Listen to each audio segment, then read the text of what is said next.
আসসালামু আলাইকুম। আমরা এখন দেখব সমাজসেবা অধিদপ্তর পরীক্ষা 2018 এর তৃতীয় শ্রেণীর কিছু পদের প্রশ্ন সমাধান, গণিত পাঠটুকু। অঙ্ক শুরু হবে 52 নম্বর অঙ্ক দিয়ে। 52 নম্বর প্রশ্ন ছিল 10% মুনাফা হারে 5 বছরে 10,000 টাকার চক্রবৃদ্ধি এবং সরল মুনাফার পার্থক্য কত। তো এখানে জানতে চাওয়া হয়েছে 10% সরল হারে এবং চক্রবৃদ্ধি হারে যদি 5 বছরে 10,000 টাকার বৃদ্ধি পায় তাহলে যে মুনাফাটা হবে তার ডিফারেন্সটা কত হবে। তো আমরা জানি যে সরল মুনাফার ক্ষেত্রে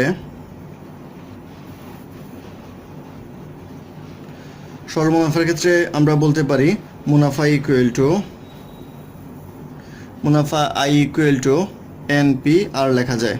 তো আই ইকুয়াল টু এনপি আর আমরা জানি, এন ইকুয়াল টু সময়, এখানে সময় হচ্ছে 5 বছর, প্রিন্সিপাল অ্যামাউন্ট হচ্ছে 10,000 টাকা এখানে, আর রেট অফ ইন্টারেস্ট হচ্ছে এখানে 10%। মানে হচ্ছে 1/10, অর্থাৎ 10/100 দেওয়া যায়, তারপরে কাটাকাটি করলে 1/10 আসে, এটাকে 0.1ও লেখা যায়। তো আমরা যদি সরল মুনাফার ক্ষেত্রে চিন্তা করি তাহলে আমার মুনাফা আসবে 10,000, পি এর মানটা আগে বসানো হলো, এন এর মান হচ্ছে 5 ইন্টু এটা হচ্ছে আমাদের 0.1, সেক্ষেত্রে এটা আসবে 5,000 টাকা। এটা হচ্ছে আমার সরল মুনাফা। আর চক্রবৃদ্ধির ক্ষেত্রে আমরা জানি C equal to P into 1 plus R whole to the power N. C হচ্ছে সুদ আসল একসাথে, তো পি হচ্ছে এখানে 1000, 1 প্লাস আর হচ্ছে 0.1 যদি দেই, আর টু দি পাওয়ার হবে 5, তাহলে 10,000 1.1 হোল টু দি পাওয়ার 5। এটা করলে আমরা পাবো 16,105.1, অর্থাৎ 16,105 টাকা 10 পয়সা। এটা আসবে আমার চক্রবৃদ্ধি হারে মুনাফা এবং মূলধনের সমান। তাহলে মুনাফা কত হবে? মুনাফা আসবে 16,105 10 পয়সা মাইনাস আমার মূলধন ছিল 10,000 টাকা, তো এটা করলে আসবে 6,105 টাকা 10 পয়সা। এটা আসলো আমার চক্রবৃদ্ধি মুনাফা। এখন প্রশ্ন জানতে চাওয়া হয়েছে পার্থক্যটা হবে আমাদের 6105.1 মাইনাস 5,000 ইকুয়াল টু আসবে 1,105 টাকা 10 পয়সা। তো 1,105 টাকা 10 পয়সা হবে সরল মুনাফা এবং চক্রবৃদ্ধি মুনাফার পার্থক্য, অর্থাৎ এটাই হবে এই কোশ্চেনের অ্যান্সার। তারপর অঙ্ক নাম্বার 53 নম্বরে বলা আছে একটি আয়তাকার বাগানের ক্ষেত্রফল 576 বর্গমিটার এবং দৈর্ঘ্য 36 মিটার হলে কর্ণের দৈর্ঘ্য কত। তো বাগানের ক্ষেত্রফল দেওয়া আছে 576 বর্গমিটার, আর দেওয়া আছে দৈর্ঘ্য দেওয়া আছে 36 মিটার। তাহলে প্রস্থ কত সেটা বের করতে হবে ফার্স্টে, তারপরে কর্ণের দৈর্ঘ্য কত। প্রস্থ জানতে চাওয়া হয়েছে কর্ণের দৈর্ঘ্য, সেক্ষেত্রে প্রস্থর পরে আমরা করব কর্ণের দৈর্ঘ্য। তাহলে আমরা জানি দৈর্ঘ্য ইন্টু প্রস্থ ইকুয়াল টু ক্ষেত্রফল। তাহলে এখান থেকে যদি আমরা প্রস্থ বের করতে চাই তাহলে প্রস্থ ইকুয়াল টু ক্ষেত্রফল বাই দৈর্ঘ্য সমান ক্ষেত্রফল হচ্ছে 576 ডিভাইড বাই দৈর্ঘ্য হচ্ছে 36, তাহলে ভাগ করলে আসবে 16। তাহলে প্রস্থ হচ্ছে 16। আমাদের বের করতে বলা হয়েছে কর্ণের দৈর্ঘ্য। কর্ণের সূত্র হচ্ছে কর্ণ ইকুয়াল টু দৈর্ঘ্য স্কোয়ার প্লাস প্রস্থ স্কোয়ার হোল রুট। এটা করলে পাওয়া যাবে দৈর্ঘ্য হচ্ছে আমাদের এখানে 36 স্কোয়ার প্লাস প্রস্থ হচ্ছে 16 স্কোয়ার হোল রুট। এটা করলে পাওয়া যাবে 1296 প্লাস 256 হোল রুট। এটা আসবে রুট ওভার 1552। এটা করলে পাওয়া যাবে 39395, অর্থাৎ 39.395 মিটার হবে কর্ণের দৈর্ঘ্য, অর্থাৎ এটাই হবে এই কোশ্চেনের আনসার। তারপর অঙ্ক ছিল নাম্বার 54 নম্বর অঙ্কতে বলা ছিল 2x minus 2/x equal to 4 হলে x square minus 1/x square equal two কত। তো x square minus 1/x square বের করতে হলে আমরা সূত্র যদি করি তাহলে দেখব x plus 1/x into x minus 1/x, অর্থাৎ a স্কোয়ার মাইনাস b স্কোয়ারের সূত্র বললো।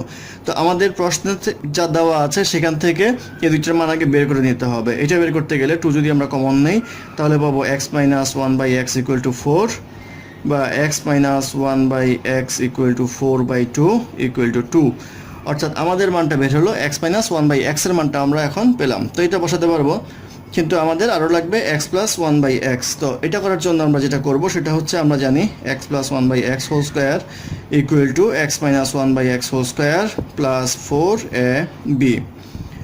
তো এখানে পাওয়া যায় টু স্কোয়ার প্লাস ফোর বা two square equal to four plus four equal to eight. এটা হচ্ছে X plus one by X whole স্কোয়ারের মান। তাহলে আমাদের লাগবে হচ্ছে এক্স প্লাস ওয়ান বাই এক্সের মান। এটার মান হবে root over eight. Root over eight মানে টু রুট টু। তাহলে এটা আসলো আমাদের এক্স প্লাস ওয়ান বাই এক্সের মান। এখন আমরা এখানে এক্স প্লাস ওয়ান বাই এক্সের মান বসাবো টু রুট টু, আর এক্স মাইনাস ওয়ান বাই এক্সের মান বসাবো হচ্ছে টু।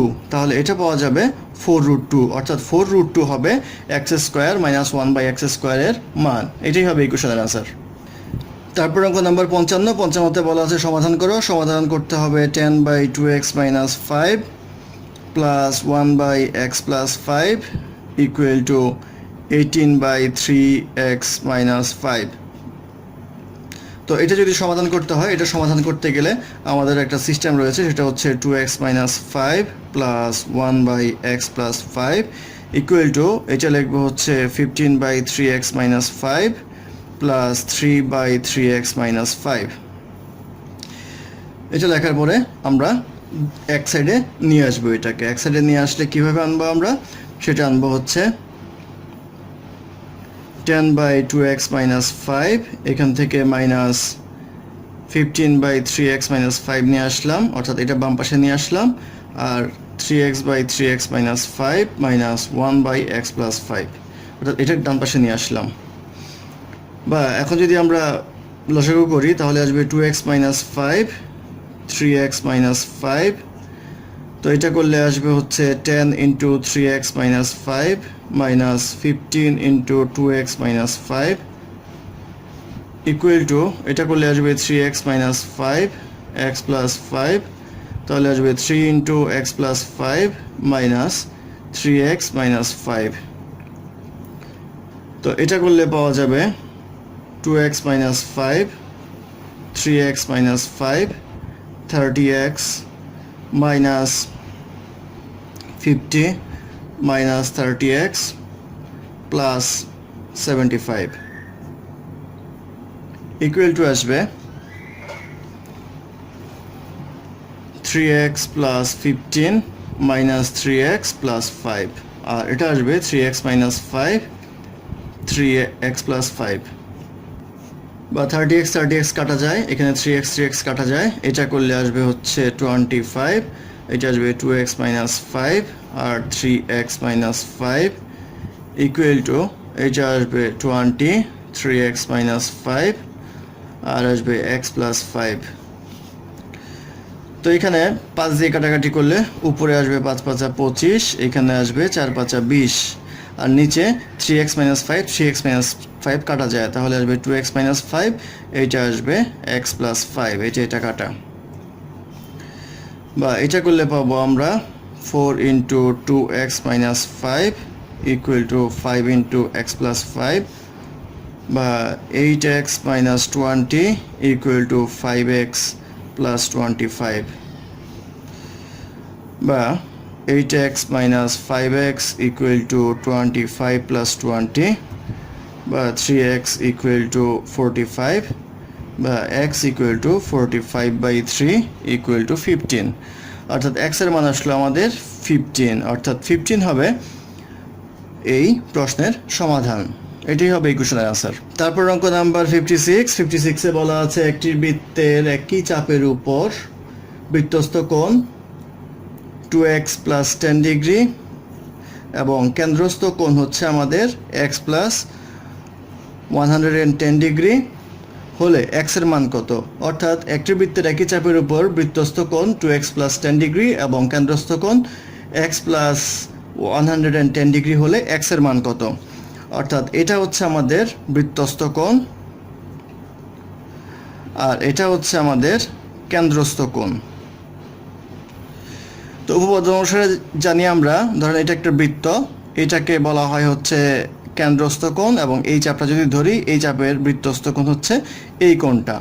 তো এটা হচ্ছে আমাদের বৃত্তস্থ কোণ, এটা হচ্ছে কেন্দ্রস্থ কোণ। তো উপপাদ্য অনুসারে এটা যদি x হয় এটা হবে 2x, অর্থাৎ বৃত্তস্থ কোণ হবে কেন্দ্রস্থ কোণের অর্ধেক। অথবা বলতে পারি কেন্দ্রস্থ কোণ বৃত্তস্থ কোণের দ্বিগুণ। তাহলে কেন্দ্রস্থ কোণ যেটা আছে সেটা হবে বৃত্তস্থ কোণের দ্বিগুণ। তাহলে 2 ইন্টু বৃত্তস্থ কোণ ইকুয়াল টু কেন্দ্রস্থ কোণ আমরা লিখতে পারি। তাহলে 2 ইন্টু বৃত্তস্থ কোণ বলতে বোঝায় 2x প্লাস 10, আর কেন্দ্রস্থ কোণ হচ্ছে x প্লাস 110, বা এটা করলে পাওয়া যাবে 4x plus 20 equal to x plus 110, বা 4x minus x equal two 110 minus 20, বা এটা করলে হবে 3x ইকুয়াল টু 90, বা x equal two 90/3 equal to 30 degree, অর্থাৎ x এর ভ্যালু আসবে 30 ডিগ্রি। এই 30 ডিগ্রি হবে এই কোশ্চেনের আনসার। ধন্যবাদ আমাদের সাথে থাকার জন্য। আমাদের চ্যানেলটি ভালো লাগলে অবশ্যই সাবস্ক্রাইব করবেন, লাইক, কমেন্ট এবং শেয়ার করবেন, এবং অঙ্কে কোনো সমস্যা থাকলে অবশ্যই আপনারা কমেন্ট বক্সে জানাবেন। আমরা চেষ্টা করব ডেসক্রিপশন বক্সে সেটার কারেকশন দেওয়ার জন্য। ধন্যবাদ।